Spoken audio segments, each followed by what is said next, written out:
Can we know what can't be computed? Based on Chapter 9 of George Kampis' Self-Modifying Systems in Biology and Cognitive Science, 1991. What if not everything can be modeled?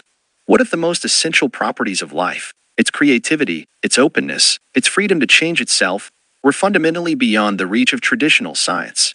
In a world where everything is reduced to algorithms and models, can we know what cannot be computed? This is the haunting, essential question at the heart of Chapter 9 of George Kampis' bold book. And in this chapter, Kampis brings together all the strands we've explored so far. Self-modification, component systems, irreducible complexity, constructive information, and confronts the limits of modeling itself. He asks, how do we think about systems that outgrow our ability to think about them? Let's step beyond the edge of computability. The modeler's dilemma. We begin with a deeply philosophical tension. Science seeks understanding, but understanding demands control. Models are meant to give us predictability, replicability, and closure. They are ways of capturing a system inside a box we can handle. But what if the system refuses to stay in the box? Kampis reminds us that in self-modifying systems, the rules change. The space of possibilities expands. The system can grow into something the model didn't account for. So the modeler is stuck. Either she freezes the system to make it legible, or she lets it grow and admits, I can't model all of this. 2. Complexity and openness. Here, Kampis sharpens the blade. He makes a distinction that's vital to everything that follows. Closed complexity is computable. You can simulate it. Open complexity is constructive.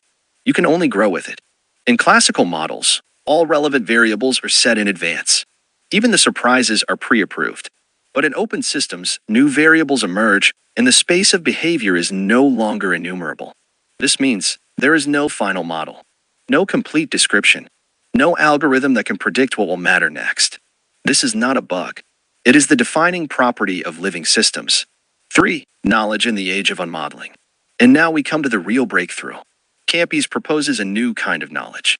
Not knowledge as containment, but knowledge as participation. In self-modifying, open systems, to know something is not to describe it, but to interact with it, to co-evolve with it, to grow alongside it.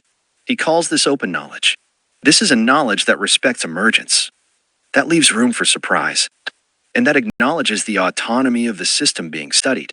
And in that shift, the role of the scientist, the thinker, the modeler changes. From master of the system to collaborator with it. 4. From representation to relationship. In the closing movements of the chapter, Kampis returns to one of the central insights of the book. Traditional science is obsessed with representation, with mirroring the world. But what we need now is a science of relationship. We must abandon the illusion of detached observation. Accept the system's ability to surprise us. Embrace models that evolve with the systems they try to reflect. This is not ignorance. It is epistemic humility. It is recognizing that some systems aren't meant to be solved. They are meant to be engaged. Conclusion. Yes, we can know what can't be computed. So let's return to the question. Can we know what can't be computed? Kampis' answer is bold and clear. Yes, but only if we stop trying to compute it. We can know it by being part of it, by letting our models evolve with our understanding, by accepting that in a truly living universe, meaning is constructed, not extracted, and knowledge is always unfinished. This is not the end of modeling. It's the beginning of a deeper modeling, one that mirrors life's openness instead of freezing it. In our next chapter, we'll continue exploring this unfolding frontier. We'll turn toward new concepts of understanding mind, cognition, and artificial intelligence. Until then, stay sharp,